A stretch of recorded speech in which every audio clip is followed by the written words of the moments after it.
pollution, things that seep into rivers and the air. This is waste. And that's the best way of looking at it, really, if you think about it in terms of reducing waste. So let's say one of you all wakes up Monday morning. In my case, the trash gets picked up on Friday. When this moved to a new place, it used to be Monday. Let's say it's this Monday. One of you all goes out and you leave your trash bag, not in the bin or on the curb, but on your neighbor's lawn. I don't know, you can probably imagine what the trash might have in it. You know, for example, it would be really, really annoying and important to your neighbors. And what they can call the police and have you arrested, whatever. They have legal means to deal with you for trespassing on their land, for polluting it, for dumping waste on your property. That doesn't really exist very much in regards to pollution, in regards to industrial waste.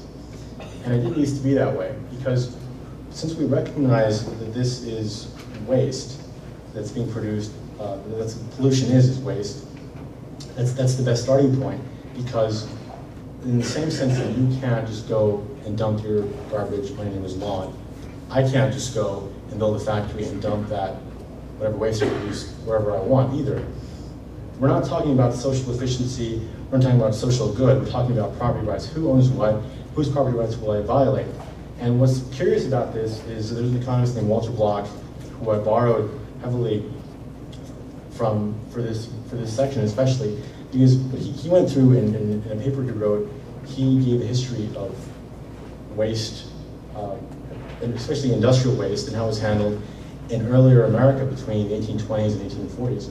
And what he pointed out was, back then, if a factory was built next to your property, and you were a farmer growing weed, and the sparks from the smokestacks caught your weed on fire, and you had the ability to go to court and get an injunction, get some sort of relief as well for what took place, because your property rights had been violated. It was much more liberty and property-based legal structure that examined these kinds of cases. Back then, they weren't even perceived to be environmental concerns, environmental cases, which is what they were. They were thought of, a lot of people, to be just nuisance cases. But for over 20 years, that is how the courts handled it.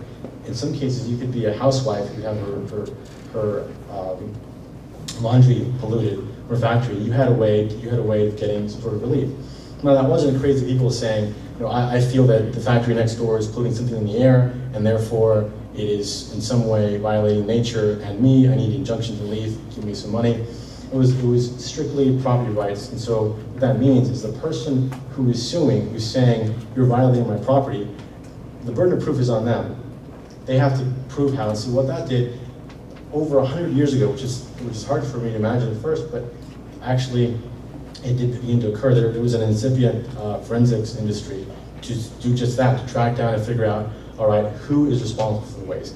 Factories that burned sulfur coal started to install scrubbers. There was new technology that was starting to arise to deal with this problem, because there was clearly a violation of rights taking place in the market. And so in that case, there wasn't externalities. The price of putting out the pollution was getting priced into the products back then. But then what happened was, around 1850, the courts basically made a decision and said, you know what, all these cases about property being violated are not important. What's important is the common good.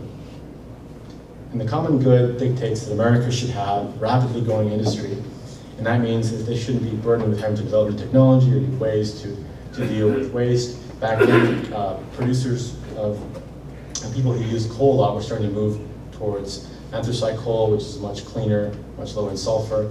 It was a little bit more expensive, but they were doing it as a way of producing, not producing much pollution. They stopped doing that, obviously, and things completely changed. You couldn't sue and say the railroad went by and produced sparks that burned like corn. That was no longer an option.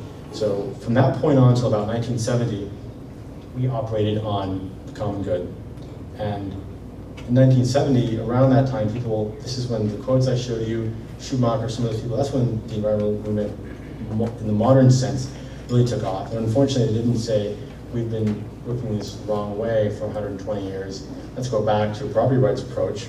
As difficult as that might be in the short term, they said, the problem is industry, et cetera, et cetera.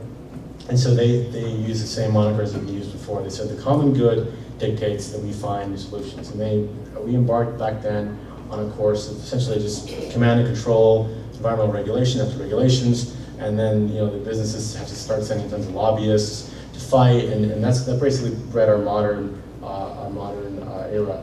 Some good environmentally was done by those laws. It hasn't fixed the problem. Why? Because it hasn't resolved conflict. Property rights resolves conflict and assigning ownership and assigning responsibility. This hasn't. It's basically just created a big Soviet-style bureaucracy that tries to mitigate circumstances for the common good. And that's extremely nebulous, and in the end, it doesn't work. Cap and trade comes from that. Cap and trade, the TREs, the tradable emissions rights, were conceptually invented around that time in the 70s and 80s. Even some supposedly free market environments went along. I don't think I have to go through or review cap and trade for you all, but it's based on the same principles as I outlined before.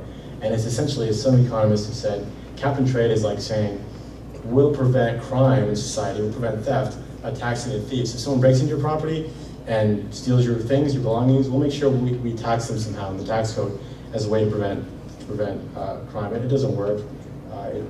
It doesn't make sense. And it doesn't assign efficiency the way the market does to producers, to people who are affected by it. It doesn't resolve the solution, and it doesn't work.